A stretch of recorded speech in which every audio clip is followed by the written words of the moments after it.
After this now, Yusuf alayhi salatu wasalam, he's still in the prison. The king now, what is his name? I knew it just a little while ago. Rawdan ibn Walid, something ibn Walid. In any case, they said when he heard about this whole story, that the woman have said, Ana rawattuhu an nafsi. When Zulaykha said that I enticed him, I tried to seduce him against his own wishes. وَإِنَّهُ لَمِنَ الصَّادِقِينَ, and he is of the truthful people. He hasn't done anything wrong. Remember, firstly, the king called for him. وَقَالَ الْمَلِكُ ائْتُونِي بِهِ. The king said, bring him to me. That was the first time. Now when he hears about what a pure character he is, and he was totally free from sin, yet he was sitting in prison, not demanding freedom, but he was there. He said, أَسْتَخْلِصْهُ لِنَفْسِي. He says, now I choose him for myself. Bring him to me, but don't just bring him to me. They say that Yusuf alayhi salatu wasalam had a bath, had a shower, cleansed himself, and then he called all the people of the prison together, and he made dua for them, and they had words, the goodbyes and the sadness, and the people, it is mentioned that they were crying in the prison because a brother was leaving them, because he would do a lot of things for the people, even though being in prison. And similarly, you find there's brothers that are in prison, that do for others that are in there. They will try to find out what are the laws regarding this, what are the laws regarding that. I know one of the inmates that I used to work with in South Africa, he was in for multiple life sentences. But while he was in there, he did a law degree. And then what did he do? He started challenging the prison. He'd write a letter to the prison head saying that, what you are saying, no, this is not right, this is against the law. He would write to whoever was necessary to get the necessary support, to make sure that the prisoners got what was their rights. So Yusuf alayhi salam, that is there. He's had a shower, he's got ready, I'm going to meet the king. I have to look more presentable coming out of the prison. But at the same time, the king has also made arrangements that when Yusuf alayhi salatu wasalam comes, don't just bring him like that. Bring him with a big entourage, make it a big occasion, because this is someone really special. Astakhlishu li nafsi, that I am going to choose him specifically for myself. Meaning, he's going to be my right-hand man. He's going to be someone that's going to be right up there with a level of responsibility, because this is not only just someone who could interpret a dream, because that's what it was first. Now it's more than that. His character has come out, that he is not only free from that sin, but he's completely innocent. He has good character, he is beneficial. And obviously the king has found out other information with regards to Sayyidina Yusuf alayhi salatu wassalam. فَلَمَّا كَلَّمَهُ, now when he arrives, Yusuf alayhi salam arrives there, قَالَ إِنَّكَ الْيَوْمَ لَدَيْنَا مَكِينٌ أَمِينٌ. He says to Yusuf alayhi salatu wassalam that today, for you, I've got a special trustworthy position. Something that suits you, because you're a trustworthy person, that because of that I'm going to put you in a position where trust is vital.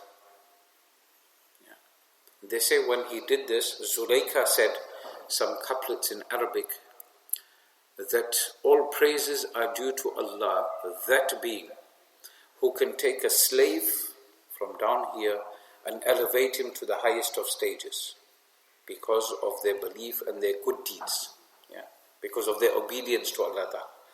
And at the same time, he can take a king or a high-ranking person, and because of their ma'siyat, because of their sins, mashallah. Shakil bhai came, so now I can smile, inshallah. Live smile, mashallah. So Allah Ta'ala can take a person from a very high stage, a lofty stage, a senior position, and drop them down to nothing because of their disobedience to Allah Ta'ala. May Allah Ta'ala grant us the first and save us from the second. And let us not be a part of this. especially the second one, we find that we just hear someone did something wrong, khalas. The media, they just find out one footballer, he has done something wrong, khalas, they have a field day out of him. Yeah? And then we will join in, unfortunately, or see what he did without any verification. Yeah? And Allah Ta'ala has told us in the Surah Hujurat that when a fasiq, an open sinner comes to you with information, فَتَبَيَّنُوا, then verify that information. Not like WhatsApp today, we just want to be the first one to tell everyone. Yeah. President Morsi passed away in Egypt, I think he was in court. Yeah. He spent 7 Ramadans there. May Allah Ta'ala grant him maghfirat and jannatul firdaus. But when that information came, I was still hesitant to whether I should share. Until now, believe it or not, I haven't shared that info. Purely because of fear. Sometimes, people make up stories. Yeah, and we have to be careful. We'd rather be the person who always looks like they are delayed with information, as opposed to the one who is always. Because what will happen, that if you spread, can you imagine, you spread information about anyone, no matter who it is, no matter what it's about. And if you spread the wrong information, then Allah Ta'ala says, أَن تُصِيبُوا قَوْمًا بِجَهَالَةٍ فَتُصْبِحُوا عَلَى مَا فَعَلْتُمْ نَادِمِينَ. It mustn't be that you do such a thing, and then what happens, that you become regretful because of your ignorance and telling people something that wasn't true. Then you become sad. Can you imagine how embarrassing it would look, that what trouble it could bring to your doorstep if you said about someone, so-and-so person has done so-and-so thing. Stay away from it. And always one principle to remember, that if Allah Ta'ala has covered your sins from creation, so we know one another, we look at one another, mashallah, 5 times namazi, regular musalli, person is always making lots of dua, or nafal salah, or zikr, or Quran, or whatever. But we don't know about one another's sins. This is a ni'mat of Allah Ta'ala, blessing of Allah Ta'ala, because can you imagine if we all knew about one another's sins, how would we then look at one another? Allah Ta'ala hasn't made a LED display on our bodies or above our heads to show that whatever sins we commit. So if Allah can conceal your sins, we must conceal the sins of our next person. And it is mentioned, the person who conceals the sin of a person in this world, on the day of Qiyamah, Allah will conceal your sins, when there won't just be a handful of people, or 1,000 people, or 10,000 people that you know. There'll be the entire creation from Adam alayhi salam right till the last person on the day of Qiyamah. So that's why we've got to be very, very careful. Remember, you succumb to vice, I mentioned this before, when you give in to sin, then you have a short-lived, always give that example of cocaine. Yeah, that first hit gives you such a hit, you just want to feel it again. Till eventually you are using so much of cocaine and trying to achieve that first feeling of euphoria and excitement and happiness, but you never get that again. Yeah. So that is why we have to be very careful, because you do a sin, for a little while you feel good. And then after that what happens? That little bit wasn't enough. Now you need to do it a bit more, and a bit more, and a bit more. And then you start going deeper and deeper and deeper into doing more and more wrong, and not getting any enjoyment out of it. May Allah Ta'ala save us, inshallah. Nabi sallallahu alayhi wa sallam taught us a dua. And I want you to read after me. وَخُذْ بِنَاصِيَتِي إِلَى الْبِرِّ وَالتَّقْوَى. وَخُذْ بِنَاصِيَتِي. The meaning of this is, O Allah, take me by my forelock and take me towards good deeds and taqwa. Yeah. You think about it. When you've got a child, 2-3 years old, you go to a shopping mall, you go somewhere. Yeah. If the child is not in a pram, what do? You find a lot of parents put the child on a leash. Yeah, some people say it's like a dog, that's bad, it's wrong. But the parent does it why? For their own peace of mind. At least my child won't do a runner, won't just walk off while I'm looking at something, and then end up with more problems. So what happens? They put a leash on the child, and guides the child. The parent is guiding the child. The child wants to run that way. No, stop them. They're running towards an escalator or stairs, they may fall down, they hold and protect them. Similarly, you're asking Allah Ta'ala, and Nabi Sallallahu Alaihi Wasallam has taught us this dua, and this is something we should Try and read as often as we can. Allah, take me by my forelocks. Yani, take me with full everything towards good deeds and towards your taqwa. Always being conscious of you. Insha'Allah al-Aziz. May Allah subhanahu wa ta'ala make it easy for us. Insha'Allah al-Aziz.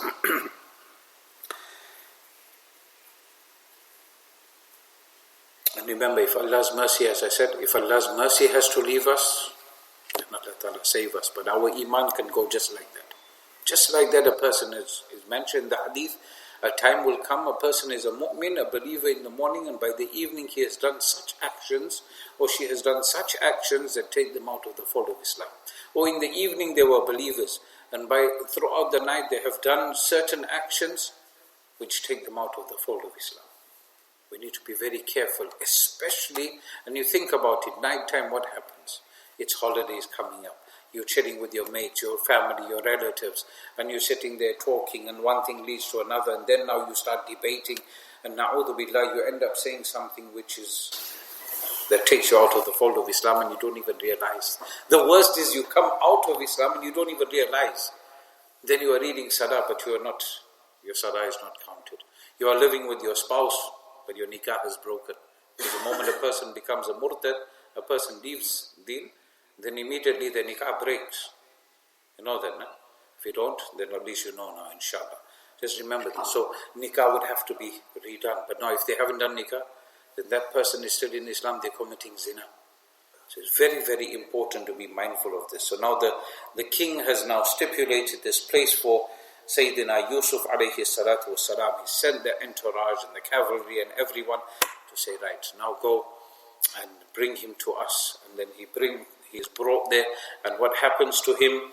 قال اجعلني على خزائن الأرض إني حفيظ عليم. Yusuf alayhi salatu wasalam, اجعلني على خزائن الأرض. Make me what? We'll find out inshallah. Next week we'll continue with this inshallah. I don't want to make it too long and too boring, otherwise it's Monday as it is. Brothers are tired from work and so forth. But inshallah we'll continue this. And it is on Spreaker and Facebook, so you can always listen to it again later. If there's anything that you pick up you're not sure of, maybe I make a mistake or said something that isn't right, then please do let me know. Remember, Shaitan, the devil, alladhi yuwaswisu fi sudurin nas. He's constantly putting waswasa into the heart of mankind. How he can cause disunity, how he can break up a home, how he can break a community, how he can break relationships. So we have to be very, very careful. Don't break relationships just like that. If you've got to break a relationship, then it's got to have rulings and groundings, and it's got to be valid in Sharia. Where you are breaking and how you are breaking. May Allah Ta'ala protect us, inshaAllah al-Aziz. I think that's about it. May Allah Ta'ala grant us nafs al-lawwama, which leads us to nafs. Who remembers the dua? Right. In English. Four locks, towards good deeds and taqwa. Taqwa is, don't say piety, because piety we don't understand. It's Allah consciousness. Always translated that you are always wary of Allah subhanahu wa ta'ala. You're always mindful of Allah ta'ala. And inshallah this will be beneficial for us. So وَخُذْ بِنَاصِيَتِكَ إِلَى الْبِرِّ وَخُذْ بِنَاصِيَتِ إِلَى الْبِرِّ وَالتَّقْوَى. Inshallah. I was waiting for that. Inshallah. Okay. May Allah subhanahu wa ta'ala accept. Inshallah next week, Monday again. I think Asr remains at the same time now, right through till sometime in July, isn't it? So we'll continue at this time, inshallah. Is this okay time for everyone? Or is it supper time? Or are you having supper while you're telling me to smile? Allahu Akbar kabira. Subhanallah wa bihamdi, subhanakallahumma wa bihamdika, ashhadu an la ilaha illa anta, astaghfirullah.